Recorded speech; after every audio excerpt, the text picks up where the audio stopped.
नमस्कार. जीवन मूल्य ह्या कार्यक्रमामध्ये मी माधवी आपल्या सर्वांचे सहर्ष स्वागत करत आहे. आपण मागच्या काही सत्रांमध्ये सकारात्मक मूल्य जी आहेत ह्यामध्ये खुशी किंवा इतर काही गुणांबद्दल, इतर काही सकारात्मक ज्या भावना आहेत त्याच्याबद्दल माहिती घेत आलो आणि मागच्या सत्रामध्ये आपण जो काही चर्चा केलेली होती ती चर्चा होती प्रेम किंवा लव ह्या विषयावर. आज त्याच विषयावर आपण अधिक माहिती घेणार आहोत आणि त्यासाठी आपल्यासोबत स्टुडिओमध्ये आहेत डॉक्टर सचिन. डॉक्टर सचिन, आपलं खूप स्वागत आहे. ओम शांती. डॉक्टर सचिन, मागचं सत्र आपण जेव्हा थांबवलं त्यावेळेला तुम्ही इल हा शब्द वापरला, आय लॅक लव्ह. म्हणजे प्रेमाची जर कुठे एखाद्या व्यक्तीमध्ये कमतरता आहे तर त्या व्यक्तीला अनेक प्रकारच्या परिस्थिती म्हणा किंवा रोगांना सामोरे जावं लागत असणार आहे नक्कीच, आणि जातातही. आणि आपण बघतो सुद्धा समाजामध्ये की प्रेम नसेल तर खूप परेशानी, खूप त्रास होतो एखाद्या व्यक्तीला.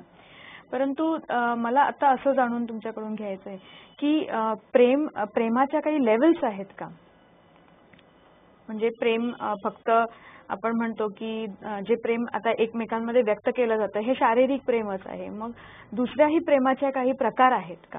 लेवल्स म्हणण्यापेक्षा मी म्हणेन काही प्रकार वेगवेगळे आहेत का? या संदर्भात तुम्ही काय सांगाल? माझा वैयक्तिक चिंतन आणि अनुभव असा आहे, जसं आपण मागच्या सत्रामध्ये पाहिलं की प्रेम हे फक्त एक भावना नाही आहे. आपण म्हणतो प्रेमाची भावना, but it's a universal force. पूर्ण विश्वामध्ये ज्याला आपण म्हणतो की लॉ ऑफ अट्रॅक्शन हा पूर्ण विश्वामध्ये कार्य करतो आहे. आणि मागच्या सत्रामध्ये आपण बघितलं की सूर्याने जसं सर्व ग्रहांना आपल्या भोवती खेचून ठेवलेलं आहे ते पण एक प्रेम आहे. जसं पृथ्वीने चंद्राला खेचून ठेवलेलं आहे, जसे गुरुचे उपग्रह आहेत, शनीचे उपग्रह आहेत, हे प्रेमामध्ये बांधलेले आहेत. तसंच ह्या मनुष्य सृष्टीवर ही पृथ्वी ज्याच्यावर मनुष्य सृष्टी आहे ते देखील एकमेकाला जे बांधले गेलेले आहेत किंवा एकमेकापासून दूर फेकले जातात ते प्रेमामुळे किंवा प्रेमाच्या अभावामुळे होतात. तर शरीराच्या दृष्टिकोनातून आपण बघितलं किंवा मनुष्याच्या दृष्टिकोनातून बघितलं तर प्रेमाला आपण 4 लेवलवर पाहू शकतो. सगळ्यात पहिलं जे प्रेम जे तुम्ही आता म्हणालात किंवा मागच्या सत्रामध्ये पण जो प्रश्न आलेला ते आहे शारीरिक लेवलवरचं प्रेम. सर्वांना त्याचा अनुभव आहे की शरीराच्या लेवल एखाद्याला बघून आपण त्याच्या प्रेमात पडतो. तर ते प्रेम आहे आणि ते माझ्या मते ह्या स्पेक्ट्रम मध्ये खालच्या पातळीवर सगळे आहे. कारण मनुष्य आणि जनावरांमध्ये हा फरक आहे की जनावरं पण शारीरिक लेवलवर प्रेम करतात, मनुष्य पण करतात. पण मनुष्यामध्ये विशेष अशी काय गोष्ट आहे, तर आपण मागच्या सत्रामध्ये पण पाहिलं की प्रेमाचं रूप कसं बदलत जातं. लहानपणी जे आपण ज्या बालक असतो, छोटे असतो, तेव्हा आपला आईशी स्नेह असतो. थोडे मोठं झालो की आपल्याला मित्र मिळतात, शाळेमध्ये गेल्या त्यांच्याशी आपलं प्रेम होतं. थोडा आणखीन आपण मोठे झालो की शिक्षक त्यांच्याशी वेगळं प्रेम असतं. कॉलेजमध्ये गेल्यावर मग अपोजिट सेक्सचं अट्रॅक्शन असतं. की लग्न झाल्यावर पती आणि पत्नीचं जे प्रेम असतं, त्याच्यानंतर मग मुलं झाल्यावर मुलांवर प्रेम असतं, ठीक आहे. आणि मग त्याच्यानंतर मग मनुष्य शेवटी परमात्म्याकडे वळतो. तर हे 4 आश्रम भारतामध्ये सांगितलेले आहेत: ब्रह्मचर्य, गृहस्थाश्रम, वानप्रस्थाश्रम आणि मग शेवटची अवस्था. तर हे प्रेमाचं रूप बदलत जातं. तर पहिलं प्रेम आहे जे फिजिकल लेवलवर, ते आपल्याला सगळ्यांना माहिती आहे. त्याच्यापेक्षा एक श्रेष्ठ प्रेम आहे ज्याला आम्ही म्हणतो की मेंटल लेवल, मानसिक स्तरावरचं प्रेम. आपल्या भारतामध्ये अशा भरपूर प्रेमकथा प्रसिद्ध आहेत की ज्याच्यामध्ये विकार कुठेही नव्हते. जसं लैला मजनूचं प्रेम आहे किंवा हीर रांझाचं प्रेम आहे. हे जे प्रेम आहे हे शरीरावर नव्हतं, एक दुसऱ्याला बघत राहायचे, ते मनाच्या लेवलवर ते प्रेम होतं. हे पण एक पण प्रेमाचा प्रकारच आहे. हे पहिल्या लेवलपेक्षा त्याच्यामध्ये प्युरिटी जास्त आहे आणि हे जास्त शाश्वत आहे पहिल्या लेवलपेक्षा. कारण पहिल्या लेवलचं जे प्रेम आहे ते बघितलं की ते प्रेम हळूहळू त्याची शक्ती संपत जाते, ते निरंतर त्या स्टेजमध्ये राहू शकत नाही. पण हे दुसऱ्या लेवलचं प्रेम आहे हे जास्त मोर शाश्वत आहे पहिल्यापेक्षा, त्यामुळे ह्याची पर्सेंटेज त्याच्यापेक्षा जास्त आहे प्युरिटीमध्ये. पहिलं. तिसरं जे प्रेम आहे ते पण दुसरं प्रेम जे आहे मेंटल लेवलवर, मानसिक स्तरावर एका व्यक्तीवर आहे. पण तिसरं जे आम्ही म्हणतो सामाजिक प्रेम हे त्याच्यापेक्षा श्रेष्ठ होतं, कारण एका वेळेला तुम्ही पूर्ण समाजाबद्दल विचार करता, त्यांच्या भल्याबद्दल विचार करता. हे थोडं हायेस्ट लेवलचं त्याच्यापेक्षा प्रेम आहे. आणि ह्याचं मला उदाहरण जे दिसतं आहे की आपण सर्वांनी भारतामध्ये, आपण महाराष्ट्रामध्ये चित्रपट पाहिला श्यामची आई, तर त्याचं आईवर प्रेम होतं, पण जेव्हा आईचा मृत्यू होतो किंवा आई जाते तेव्हा तो कोणाला आपली आई मानतो, तर संपूर्ण भारत भूमीला आपली आई मानतो आणि देशाची सेवा करणे. तर ते प्रेमाचं सब्लिमेशन आहे, ऊर्ध्वीकरण आहे.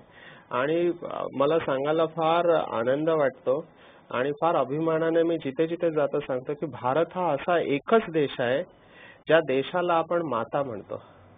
कुठल्याही देशामध्ये आपण माता म्हणत नाही. अमेरिकावाले कधी म्हणत नाही अमेरिका माता की जय, किंवा झेकोस्लोवाकिया कधी म्हणत नाही झेकोस्लोवाकिया माता की जय. पण भारतामध्ये आपण म्हणतो की भारत माता की जय. तर हे समाजावर प्रेम करणं हा जो प्रकार आहे, हा प्रकार भारतामधून गेला, कारण भारत सगळ्यात जुनी संस्कृती आहे आणि भारतामधून ही वसुधैव कुटुंबकमची प्रस्तावना किंवा विचार गेलेला आहे की समाजावर प्रेम करणं, स्वतःवर जसं किंवा एका व्यक्तीवर तुम्ही प्रेम करता तसं समाजावर पण प्रेम, हे आणखीन हायेस्ट लेवलचं प्रेम आहे.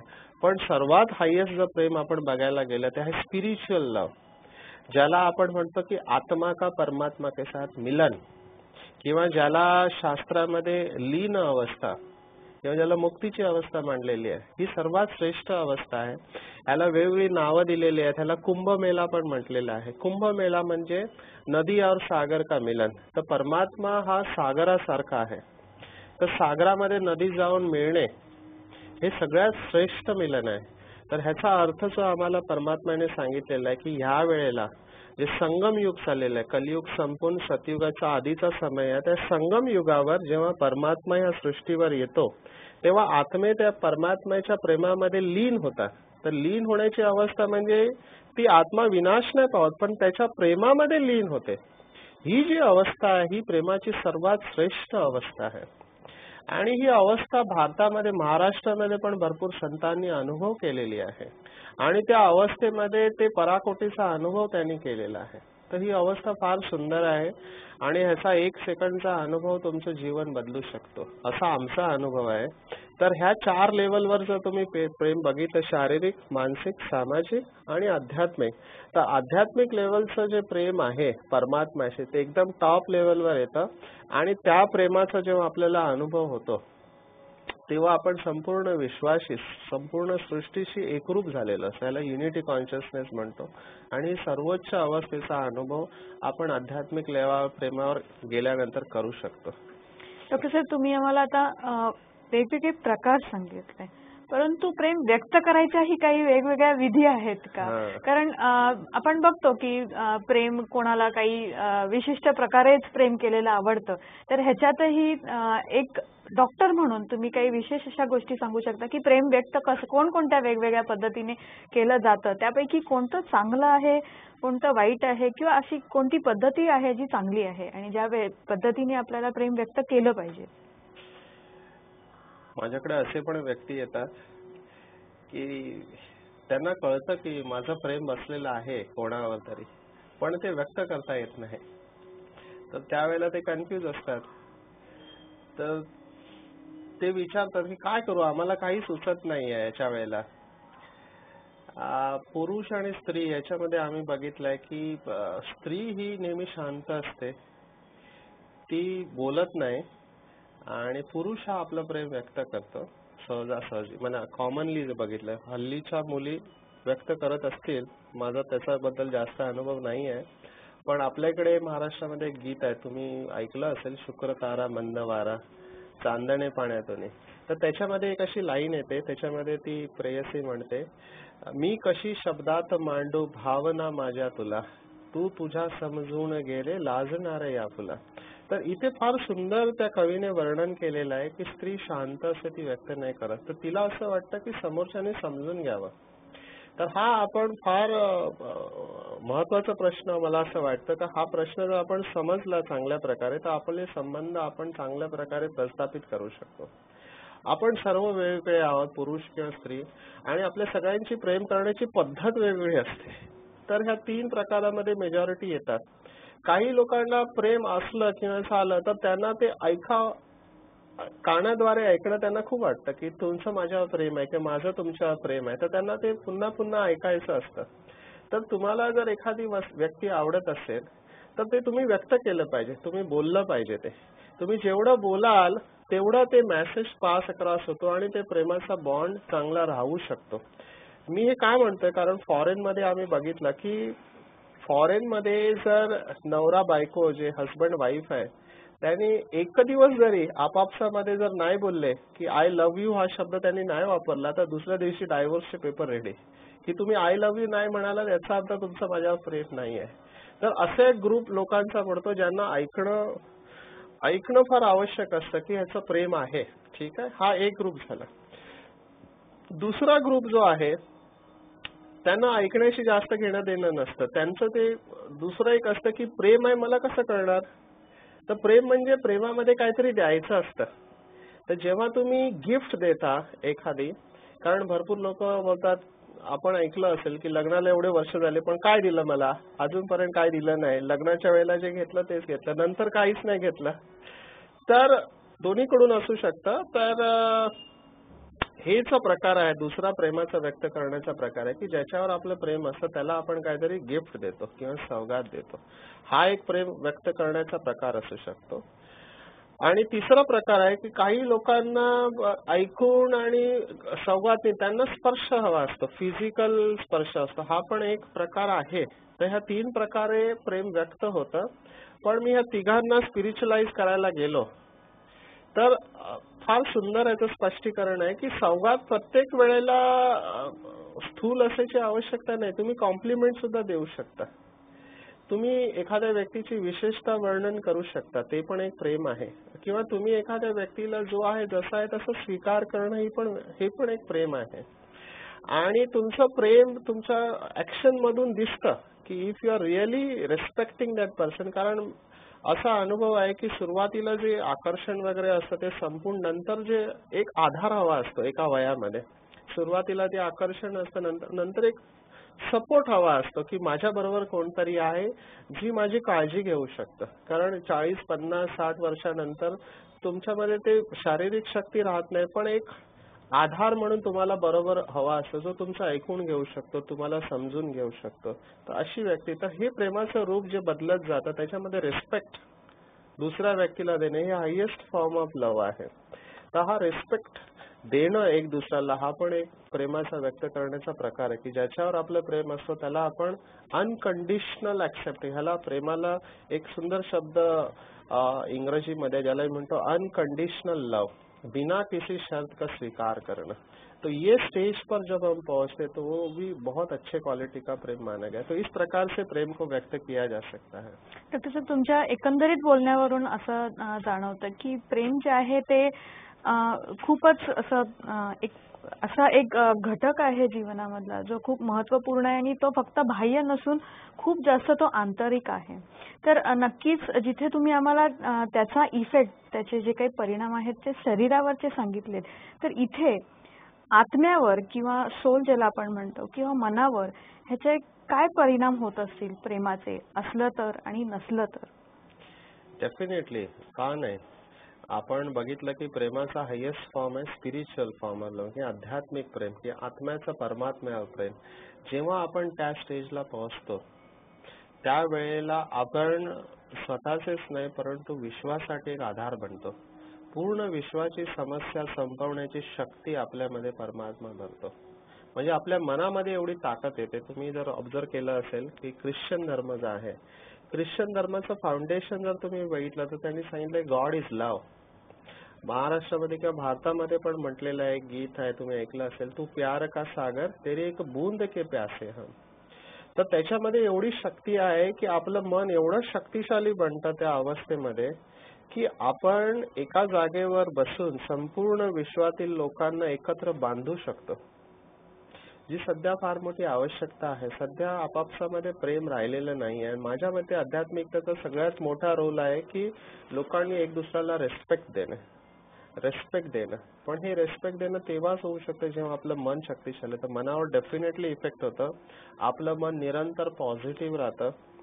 निगेटिव्ह विचार त्याच्यामध्ये येत नाही आणि समोरचा व्यक्ती कसाही असला तरी आपण त्याला पूर्णपणे स्वीकार करतो, कारण मला त्या व्यक्तीकडून काही नको असतं, कारण मी संपूर्ण एवढा भरपूर झालेला असतो, मला त्या व्यक्तीकडून काही नसतं. तर आत्म्यावर डेफिनेटली इफेक्ट येतो आणि आत्मा संपूर्ण होते केवळ परमात्म्याच्या संपर्कामध्ये आल्यामुळे. तर प्रेमामुळे आत्मा एकदम भरपूर होते, त्याच्या मनातले जे काही जखमा असतात त्या दूर होतात. Love has got healing effect. शरीराची जखम तर ठीक करतो, पण आत्म्याची जखम पण भरण्याची याच्यामध्ये शक्ती आहे. डॉक्टर साहेब, हिलिंग इफेक्ट आता शब्द वापरलात तुम्ही. तर राजयोगाच्या अनेक सत्रांमध्ये तुम्ही राजयोगा मेडिटेशन ध्यान अवस्थेचा आपल्या वर्णन केलेलं आहे. तर प्रेमासाठी हे एक हिलिंग, कारण खरंच कित्येक तरी रोग, कित्येक तरी संबंधांमध्ये जी आम्ही दुरी बघतो ही प्रेम आहे म्हणून आणि प्रेम नाही म्हणून सुद्धा असे पाहण्यात आलेले आहे. तर हा जो घटक आहे हा राजयोगाद्वारे आपण कोणत्या पद्धतीने वाढवू शकतो आणि तो स्थिर ठेवू शकतो? तर राजयोगाची अशा ज्या विधी आहेत त्याच्यामध्ये कोणत्या विशिष्ट गोष्टींचं चिंतन करावं लागेल एखाद्या व्यक्तीला, जेणेकरून ही अवस्था, प्रेमाची अनुभूती एखाद्या व्यक्तीला निरंतर होत राहील? मी शरीरापेक्षा भिन्न चैतन्य शक्ती आत्मा आहे. शरीर एक साधन आहे, मी साधक आहे. शरीराला बिलकुल हलकं सोडायचं आहे, की दोन्ही हात, दोन्ही पाय, श्वास नॅचरली चालू द्यायचा आहे आणि आपलं ध्यान 2 डोळ्यांच्या मध्ये न्यायचं आहे आणि स्वतःला अनुभव करायचा आहे की हे शरीर विनाशी आहे, मी अविनाशी चैतन्य शक्ती या 2 डोळ्यांच्या मध्ये निवास करत आहे. एक अतिशय सूक्ष्म दिव्य ज्योतिष स्वरूप आहे, शांत स्वरूप आहे आणि प्रेम स्वरूप आहे. असा अनुभव झाल्यानंतर आपण शरीरापासून डिटॅच व्हायला लागतो, हलके व्हायला लागतो. मग त्या वेळेला आपण असा व्हिज्युअलाइज करायचं की परमात्मा जो प्रेमाचा सागर आहे, अनकंडिशनल लवचा सागर आहे, त्या परमात्मा तो ज्योतिबिंदू स्वरूप आहे आणि तो परमधाम मध्ये म्हणजे 5 तत्वाच्या पलीकडे जे लाल सुनहर तत्व आहे, 6वं तत्व जिथे परमात्मा निवास करतो, तो माझा पिता आहे आणि तो मला प्रेमाच्या शक्तीने भरपूर करत आहे.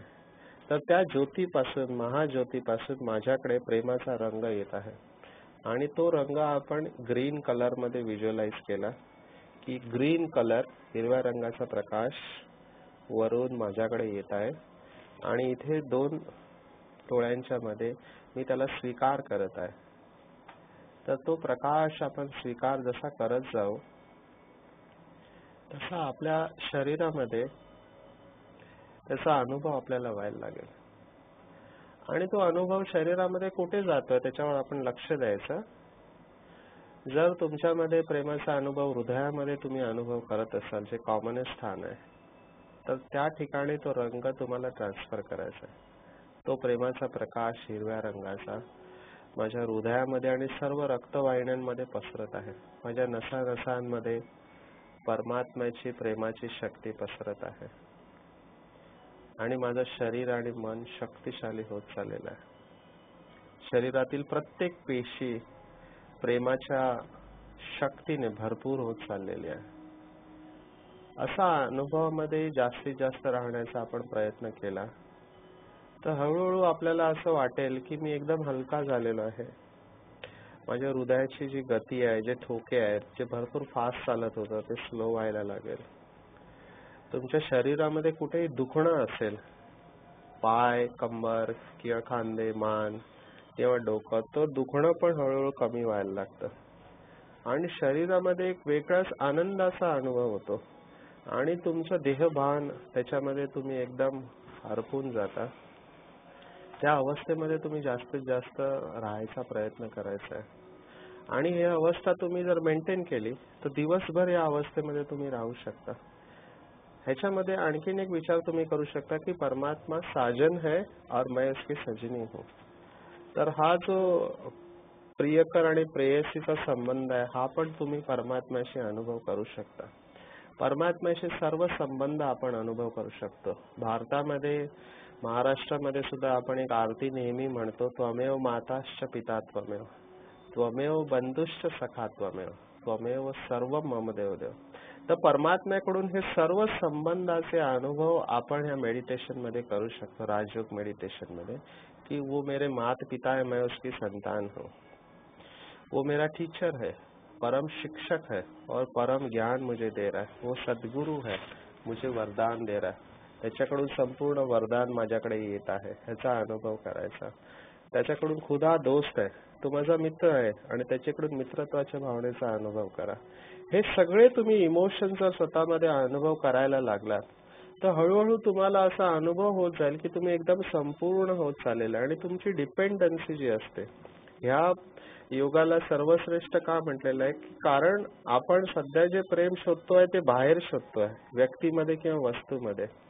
तर जी डिपेंडन्सी आहे, दुसरा व्यक्ती कधी तुम्हाला संपूर्ण देऊ शकत नाही, कारण त्याचा स्रोत परमात्माच आहे. पण जेव्हा आपण डायरेक्ट त्या परमात्म्याशी आपला बुद्धियोग लावतो तेव्हा ऑटोमॅटिकली आपली डिपेंडन्सी, दुसऱ्यांवर अवलंबून राहण्याची जी गरज आहे, ते ऑटोमॅटिकली आपण डिटॅच होतो. त्याने जरी मला प्रेम नाही दिलं तरी मी बिलकुल स्टेबल आणि संपूर्ण अवस्थेचा अनुभव करू शकतो. ही राजयोगची कमाल आहे. आणि आमचा असा अनुभव आहे की या अवस्थेमध्ये तुम्ही राहिला की तुमच्या सर्व इच्छा पूर्ण होतात. डॉक्टर साहेब, तुम्हाला धन्यवाद म्हणणं हे सुद्धा एक चुकीची गोष्ट ठरेल, कारण आम्हाला अजूनही तुमच्याकडून बरंच काही काही ऐकायचं आहे. पण खूप अगदी सोप्या शब्दांमध्ये तुम्ही खूप महत्त्वपूर्ण गोष्ट आम्हाला सांगितली. दर्शक हो, तुम्ही जर आता अगदी व्यवस्थित ऐकलं असेल तर लक्षात येईल की ज्या गोष्टींसाठी किंवा एक प्रेमासाठी आपण ज्या ज्या व्यक्तींकडे, ज्या ज्या वस्तूंकडे कधी कधी पाहिलेलं आहे, ती शोधण्याची आपल्याला इथे तिथे जाण्याची काहीच गरज नाहीये. परंतु अगदी सहज सोप्या रीतीने आपण जर तो जो परमात्मा आहे, ज्याला तुम्ही ईश्वर म्हणता, गॉड म्हणता, ह्याला अगदी त्या वेगवेगळ्या संबंधांमध्ये जर आठवण केली तर ती जी गरज आहे आपली आत्म्याची, ती नक्कीच पूर्ण होऊ शकते. हे अगदी सोप्या शब्दांमध्ये डॉक्टर साहेबांनी आज आपल्याला सांगितलेलं आहे. आणि त्याच्यासाठी त्यांना पुन्हा एकदा अगदी इच्छा नसताना सुद्धा मी धन्यवाद करेन, कारण अजूनही मला तुमच्याकडून बरंच काही काही ऐकून घ्यायचंय. तर आपण अजून एखाद्या विषयाला घेऊन पुढेही येणार आहोत. परंतु ह्या विषयावर जर आपल्याला काही अधिक माहिती हवी असेल तर नजीकच्या कोणत्याही ब्रह्मकुमारी सेवा केंद्रावर आपण भेट द्यावी, किंवा आमचे जे वेबसाईट आहे www.bkmarathi.com ह्या वेबसाईटवर तुम्ही